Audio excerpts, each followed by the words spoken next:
এটা যখন আপনি করতে যাবেন, এনার্জি এনজিজির একটু একটু বিষয় আছে, দেখার বিষয় আছে।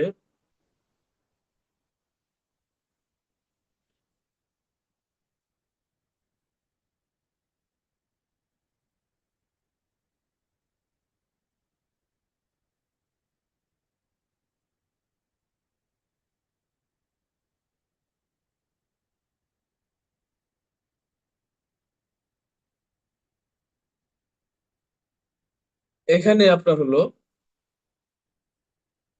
এই অপশন গুলো দেখতে হবে, পাশাপাশি হলো এইখানে একটু পড়াশোনা করতে হবে শুরুর দিকে।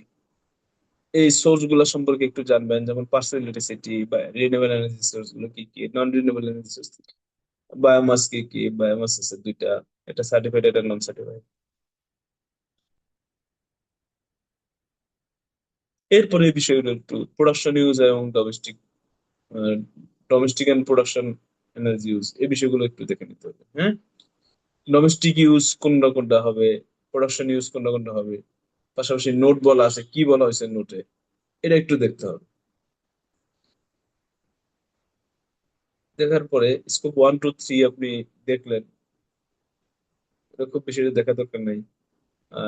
ইএসসি বা পিপিএস এগুলো খুব বেশি ঘাটাঘাটি এখনই দরকার নাই, কারণ এগুলো একটু হায়ার লেভেলের, আপনাদের দিন থেকে আসলে এটা ডিফিকাল্টিজ হয়ে যাবে এটা বোঝা।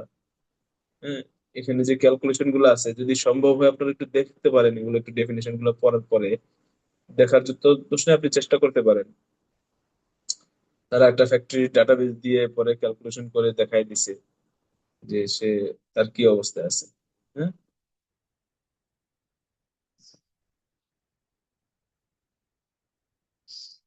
আমি এখানে একটু পড়ি। হ্যাঁ, facility a uses 100 megawatt hour of electricity within the facility, out of which 60 megawatt from purchased renewables connected to a PPA, and remaining 40 megawatt hour is directly taken from electricity service provider without any renewable attributes। তার মানে আপনার personal electricity তো যেটা আপনার হলো দুইটাই দুইটাই personal electricity, একটা হলো রিনিউয়েবল পার্সোনাল ইলেকট্রিসিটি আর একটা হলো নন রিনিউয়েবল পার্সোনাল ইলেকট্রিসিটি। সেক্ষেত্রে যদি এরকম হয় পিপিএ এর মাধ্যমে, পিপিএ ফুল ফুল ফর্মটা কি আবার একটু যদি দেখে নেই, পাওয়ার পারচেস এগ্রিমেন্ট। যদি পিপিএ এর মাধ্যমে যদি আপনি পারচেস করেন, পিপিএ কি, PPA are contracts in which a company agrees to purchase electricity from energy provider, renewable energy project, typically for a defined period of time and cost। এটা হলো ক্যালকুলেশনটা বলে দিছে। যদি আপনার পিপিএ, যদিও বাংলাদেশে প্র্যাকটিসে পিপিএ নাই এখন পর্যন্ত, যদি পিপিএ থাকতো এবং ওখান থেকে যদি কেউ সোলার থেকে এনার্জি পারচেস করতো, সেই ক্ষেত্রে এই ক্যালকুলেশনটা তার জন্য প্রযোজ্য। সিনারি টু তে একটু যদি আমি দেখি, সিনারি টু তে বলছে facility B uses 100 megawatt of electricity, megawatt of electricity within the facility, also purchases and retire 40 megawatt of EACS. EACS মানে হলো আইরেক। তো সেই ক্ষেত্রে আপনি যদি 40 মেগাওয়াটের আইরেক পারচেস করেন, সেই ক্ষেত্রে আপনি 100 মেগাওয়াট ইলেকট্রিসিটি ব্যবহার করছেন। হ্যাঁ, আর আপনি 40 মেগাওয়াট হলো আইরেক পারচেস করছেন, সেক্ষেত্রে কনজাম্পশনটা হবে এরকম, ইলেকট্রিসিটি পার্সেল ইলেকট্রিসিটি থাকবে 100 মেগাওয়াট, আর 40 মেগাওয়াট আপনি হলো ইএসসি তে ইনপুট দিবেন। Facility should not report any quantity under purchased renewables, সে পার্সেল রিনিউয়েবল হিসেবে তখন কোয়ান্টিটি ইনপুট দিতে পারবে না। এইভাবে আপনি যদি প্রত্যেকটা একটু দেখে নেন,